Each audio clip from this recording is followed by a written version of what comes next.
GHMC ఎన్నికలు మరింత ఆలస్యం అవుతాయంటే అవుననే సమాధానం బలంగా వినబడతా ఉంది. జీహెచ్ఎంసీ సంబంధించిన కార్పొరేటర్లు ఏవైతే ఉంటాయో మొన్న ఫిబ్రవరి నెలకు వాళ్ళ పదవీ కాలం పూర్తయిపోయిన నేపథ్యంలో మరి వాళ్ళకి ఎలక్షన్స్ పెట్టాల్సిన సమయం వచ్చింది. కానీ ప్రభుత్వము కొంత ఆలోచిస్తున్న నేపథ్యం కనబడతా ఉంది.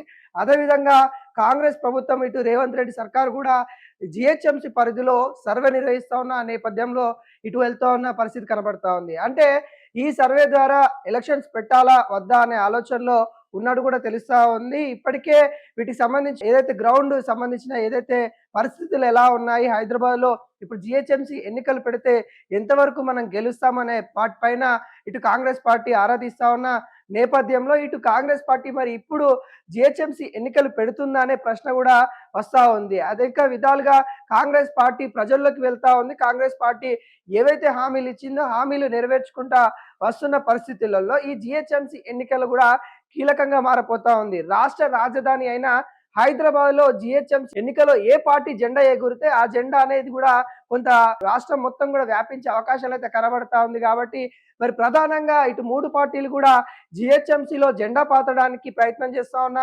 నేపథ్యంలో మరి ఎవరు గెలుపు దిశగా వెళ్తారు అనే విధంగా ముందుగానే అనాలిసిస్ చేసుకుంటున్న నేపథ్యం కనబడతా ఉంది. ఎక్కడ పొరపాట్లు చేస్తా ఉన్నాము, ఏ అంశాలపైన మనం ఫోకస్ పెట్టాలి, జీహెచ్ఎంసీలో గెలవాలంటే మరి ఏ ప్రయత్నాలు మనం చేయాలి అంటూ టార్గెట్ పెట్టుకొని జీహెచ్ఎంసీ పైనే పనిచేస్తున్న నేపథ్యంలో మరి జీహెచ్ఎంసీ ఎన్నికలు ఎప్పుడనే ప్రశ్న అయితే వస్తా ఉంది. మొన్న ఫిబ్రవరి నెలకే మరి జీహెచ్ఎంసీ సంబంధించిన కార్పొరేటర్లు ఎవరైతే ఉంటారో వాళ్ళ పదవీ కాలం పూర్తయిపోయిన నేపథ్యంలో ఇప్పుడు గెస్టెడ్ పాలన అయితే నడుస్తా ఉంది. ఇటు ప్రభుత్వానికి సంబంధించిన అధికారులే మరి నడిపిస్తా ఉన్న నేపథ్యంలో మరి ఎలక్షన్స్ అయితే పెట్టడానికి ప్రభుత్వం ఆలోచిస్తున్న నేపథ్యం కనబడతా ఉంది. ఇప్పటికే అటు గ్రామ సర్పంచ్ ఎన్నికల్లో కావచ్చు, ఇటు మున్సిపల్ సంబంధించిన ఎన్నికల్లో కావచ్చు కాంగ్రెస్ పార్టీ ఘన విజయం సాధించింది. కానీ హైదరాబాద్‌లో అంత సానుకున్న సందర్భాలు లేవు అన్నట్టుగా క్లియర్ కట్‌గా తెలుస్తా ఉంది. ఎందుకంటే కాంగ్రెస్ పార్టీ తీసుకున్న నిర్ణయాలు ఏవైతే ఉంటాయో వాటి వల్ల ఇటు హైదరాబాద్‌లో కొంత ఎదురుగాలి వీస్తున్న పరిస్థితి కనబడతా ఉంది. ముఖ్యంగా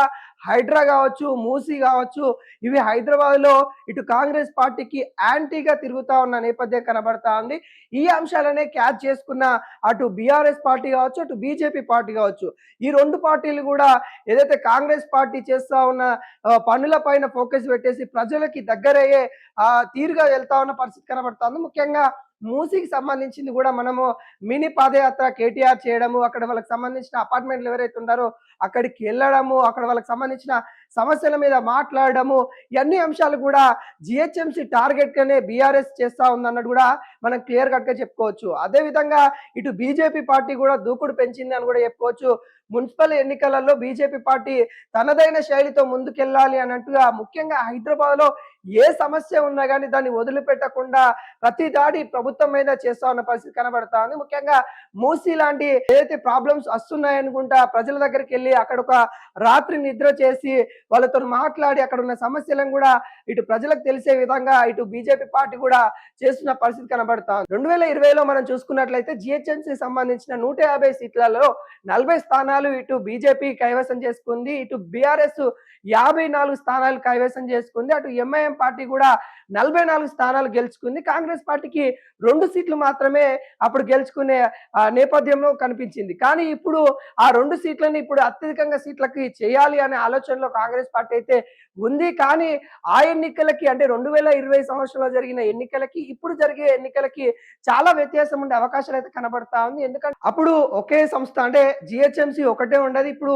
అలాంటిది 3 డివిజన్లుగా విభజించడము, దాదాపుగా 150 ఉన్న స్థానాలని 300 స్థానాలుగా చేయడము, డివిజన్ల వారీగా అంటే మొత్తం విభజించడం అయితే జరిగింది. కార్పొరేట్లకు సంబంధించిన ఏవైతే స్థానాలు ఉంటాయో వాటిని కూడా విభజించేటప్పుడు కూడా కొంతమంది ఆవేదన వ్యక్తం చేసిన విషయాలు కూడా చూసాము. అంటే కొంతవరకు కాంగ్రెస్ పార్టీ తీరును కూడా ఇటు పట్టణాల్లో ఉన్న వాళ్ళు కూడా కొంత అసంతృప్తిగా ఉన్నారు అన్నట్టుగా ఈ డీలిమిటేషన్ ఏదైతే ఉందో పరిధిలో వాళ్ళు ఏ ప్రకారం చేస్తా ఉన్నారని తెలియకుండా అంటే జనాభా ప్రకారం చేస్తా ఉన్నారా లేకుంటే వాళ్ళు ఏదైతే విస్తీర్ణ ప్రకారం చేస్తా ఉన్నారనగా ప్రశ్నిస్తున్న పరిస్థితి కనబడతా ఉంది. ఇలాంటి నేపథ్యంలో మరి ఈ ఎన్నికలు అయితే కత్తి మీద సామని చెప్పుకోవచ్చు కాంగ్రెస్ పార్టీకి. మరి ఏ విధంగా అంటే ముందుకెళ్దామనే ఆలోచనలో కొంత అయోమయంలో కాంగ్రెస్ పార్టీ ఉందని కూడా చెప్తా ఉన్నారు. ఇప్పటికే పదవీ కాలం పూర్తి అయిపోయింది వాళ్ళకి, అయినా కానీ మరికొంత సమయం తీసుకునే అవకాశాలు అయితే కనబడతా ఉంది. ఇప్పట్లో జీహెచ్ఎంసీ ఎన్నికలు ఉండకపోవచ్చు అనే వాదనలైతే బలంగా వినబడతా ఉన్నాయి. కానీ ఇటు బీఆర్ఎస్ పార్టీ కావచ్చు, ఇటు బీజేపీ పార్టీ కావచ్చు,